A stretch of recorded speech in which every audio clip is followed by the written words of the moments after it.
माता की काय झालं पुण्याला एवढं शांत शांत काय एवढं शांत कधी पुढे नव्हतं महापौर आला तेव्हा मजबूतीने भारत माता की वंदे छत्रपती शिवाजी महाराज की धर्मवीर छत्रपती संभाजी महाराज की महामानव डॉक्टर बाबासाहेब आंबेडकर की जय श्रीराम हर हर।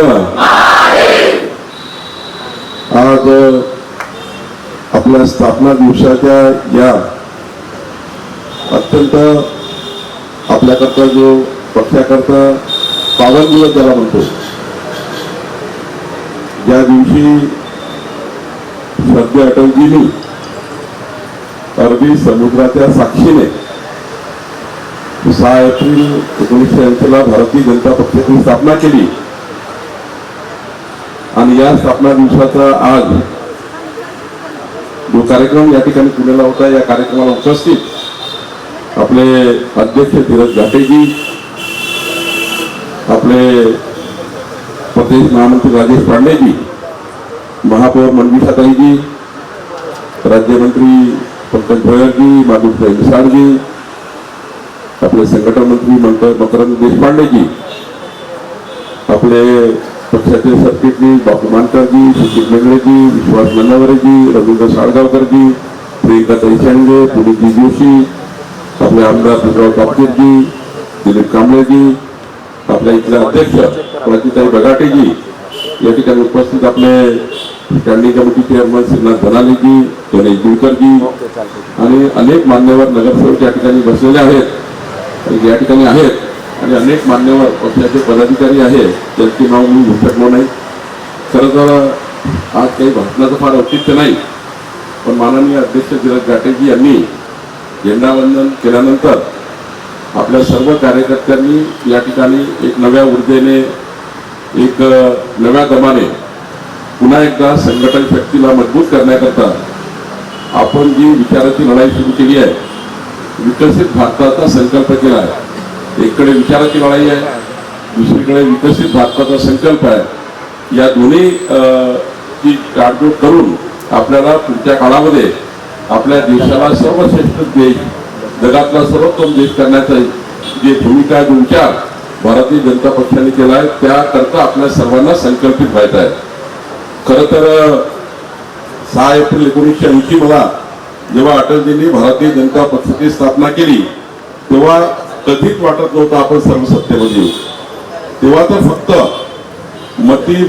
मतीधुंद झालेला, डायनासोर झालेला काँग्रेस पक्ष आणि डायनासोरासारखी, भस्मासुरासारखी जी सरकार होती आणि अमर्याद सरकार, स्वातंत्र्यानंतर 1980 पर्यंत एक साईड त्या ठिकाणी देश काँग्रेस पार्टीने चालवला.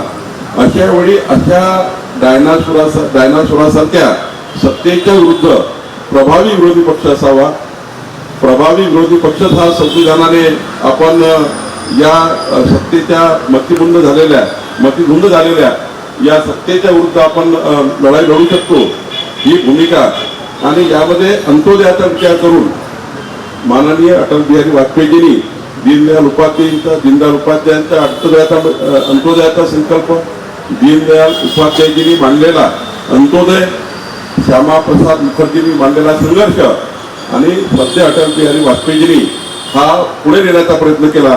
आणि खऱ्या अर्थाने श्यामाप्रसाद मुखर्जींचं बलिदान, पंडित दीनदयाल उपाध्यायचे विचार आणि हे सर्व घेऊन जेव्हा अटलजी निघाले, तर खऱ्या अर्थाने आज संपूर्ण अटलजीच्या एकंदरीत या बीजारोपणानंतर आज जी देशामध्ये परिस्थिती निर्माण झाली, ती खऱ्या अर्थाने मग आपल्याला कालांतराने अनेक स्थित्यंतर झाले, अनेक त्या ठिकाणी ॲडिशन होत गेले. आणि बघा, अटलजींनी तर फक्त काँग्रेसच्या सत्तेच्या विरुद्ध बंड पुकारण्याकरता आणि समाजाच्या शेवटच्या व्यक्तीच्या रक्षणाकरता जो पक्ष उभा केला होता, आज तो पक्ष 140 कोटी भारतीयांमधला जगातला सर्वात मोठा पक्ष म्हणून काम करतो आहे. आणि या पक्षाचा संकल्प आपल्याकरता आता पुढे आहे की आपण सर्वांनी जो संकल्प अटलजींनी केला होता, तो संकल्प पुरवण्याची जबाबदारी आता माननीय पंतप्रधान नरेंद्र मोदीजींनी घेतली आहे.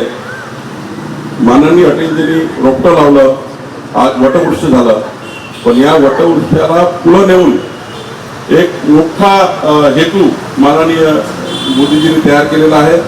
तो 2047चा विकसित भारताचा आहे. 2047चा विकसित भारत केवळ एवढ्या करतात नाही की आपल्याला अमर्याद सत्ता पाहिजे. तो विचाराचा आहे, तो संस्काराचा आहे. तो या जगातला सर्वोत्तम भारत करताना पुढच्या येणाऱ्या हजारो पिढ्या याचं बीजारोपण 2047च्या विकसित भारतामध्ये होणार आहे. आणि म्हणून आपली सर्वांची जबाबदारी आहे. आपण नगरसेवक झालो, मी मंत्री आहे, आपण सर्व व्यासपीठावर नेते पदावर गेले. पण हे पद काही परमनंट नाही आहे. काल कोणी आहे, आज कोणी राहील, उद्या कोणी येईल, हे कोणी परमनंट नाही आहे. पण भारतीय जनता पार्टीच्या ब्लडमध्ये जर विचार असेल तो परमनंट आहे. विचाराची लढाई आहे आणि विचाराची लढाई ही विचारानंच लढली पाहिजे. खऱ्या अर्थाने पुढच्या काळामध्ये आपल्याला पुणे शहरामध्ये हा पक्ष वाढवताना या ठिकाणी आपल्या सर्व नगरसेवकांना माझी विनंती आहे, कार्यकर्त्यांना विनंती आहे की आपल्या पक्षाने जे आता प्रशिक्षण शिबिर दिले आहेत, या प्रशिक्षण शिबिरातनं आपल्या सर्वांना पुन्हा एकदा संघटित भारतीय जनता पार्टी वैचारिक पद्धतीने पुन्हा एकदा या ठिकाणी आपल्याला तयार करून पुढच्या काळामध्ये पुणेच्या भारतीय जनता पार्टीला देशामध्ये, महाराष्ट्रामध्ये जी उंची आहे ती उंची अतिउंची कायम ठेवण्याकरता आपल्याला सर्वांना काम करायचं आहे. आज 6 एप्रिलला पुण्यामध्ये या ठिकाणी ध्वजारोहण करताना जो धीरज घाटेंनी संकल्प केला आहे, शेवटी ध्वजारोहण करताना एक संकल्प असतो की मी माझ्या कार्यकाळामध्ये भारतीय जनता पार्टी अधिक मजबूत करील, विचाराने मजबूत करील, संस्काराने मजबूत करील. आपण सर्व देव देश धर्माकरता काम करतो, पण देव देश धर्माकरता कार्य करत असताना आपला विचार हा कायम ठेवून या ठिकाणी या पक्ष संघटनेला वाढवण्याकरता आपण सर्वांनी काम करत आहे. खरं तर धीरज घाटेजी मी आपलं मनापासून अभिनंदन करतो की आपल्या नेतृत्वामध्ये पुणेनी सर्वात मोठा विजय महानगरपालिकेमध्ये मिळवला. शेवटी अध्यक्षाचं स्वागत याच्याकरता की त्यामध्ये सर्वांचं स्वागत झालं आहे. आणि त्यामुळं अध्यक्षासोबत काम करणारी पूर्ण टीम आणि निवडून आलेले सर्व प्रतिनिधी यांचं मी मनापासून अभिनंदन करतो की पुणेनी आज महाराष्ट्रामध्ये एक मोठं नाव कमवलं, पक्ष संघटनेची एक मोठी उंची वाढवली. राजेश पांडेजी राज्याचे महामंत्री म्हणून उत्तमपणे त्या ठिकाणी राज्यभर काम करतात आहे. खरं तर संघटनेची उंची जेवढी वाढेल तेव्हा पक्ष पुढे जाईल. संघटित पक्ष संघटित समाज निर्माण करू शकतो आणि जेव्हा संघटित समाज निर्माण होतो तेव्हा संघटित राष्ट्र निर्माण होतं आणि राष्ट्र निर्माणाचं कार्य पुढे जातं. आणि म्हणून माझी विनंती आपल्या सर्वांना आहे की संघटित पक्ष हा कधीही आपल्याला आयुष्यभर या ठिकाणी पुढे नेण्याकरता काम करायचं आहे. माझी अपेक्षा आपल्याकडनं आहे की आजपासून पुढच्या वर्षीपर्यंत आपल्या जीवनामध्ये आपण एक कार्य संघटित पक्ष, चांगले कार्यकर्ते, जरी माधुरताईंनी या ठिकाणी मांडलं, काही कार्यकर्ते असे असतात जे खूप त्या ठिकाणी संस्काराचे असतात, धार्मिक सांस्कृतिक कार्यकर्ते असतात. असे काही कार्यकर्ते पुण्यामध्ये कुठल्या पक्षाकडे नसतील, ते या ठिकाणी चांगलं काम करत असतील, सामाजिक कार्यकर्ते असतील, सांस्कृतिक कार्यकर्ते असतील, अशा नवीन नवीन कार्यकर्त्यांना आपल्या पक्षामध्ये जोडून आपल्या विचाराची गडजोड करून अजून पक्ष मजबूत करावा. आपण अजून 51% नाही आहोत. आपण अजून 51% नाही आहोत. 51%ची लढाई जर आपल्या लढायची असेल, कारण यानंतरच्या सर्व लढाई 51% होणार आहेत. आपल्या विरुद्ध साऱ्या शक्ती एकत्र होणार आहेत. त्यांना कधीच भारतीय जनता पार्टीचं प्रस्त देशामध्ये, महाराष्ट्रात नको आहे. कारण त्यांना विचाराची लढाई लढायची नाही. त्यांना जाती धर्म पंथाची लढाई लढायची. आपल्याला विचाराची लढाई लढायची, संस्काराची लढाई लढायची आहे, संस्कृती लढाई लढायची, आपली विरासत आपल्याला टिकवायची आहे. या देशाची विरासत टिकली पाहिजे, देशाचे संस्कार टिकले पाहिजे, याकरता आपली लढाई आहे. आणि मग अशा वेळी मात्र विरोधी पक्ष हा कधी आपल्याला या ठिकाणी परास्त होईल या भूमिकेमध्ये आहे.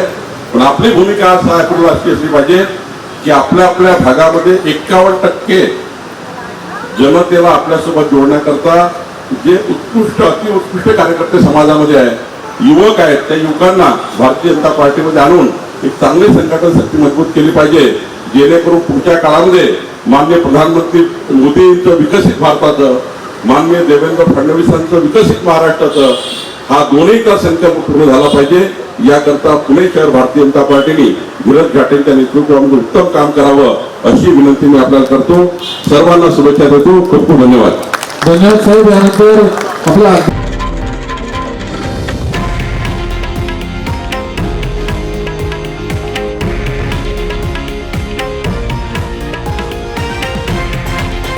हे आहे देशातील नंबर 1 न्यूज नेटवर्क आणि आपण पाहत आहात TV9 मराठी, एकमेव.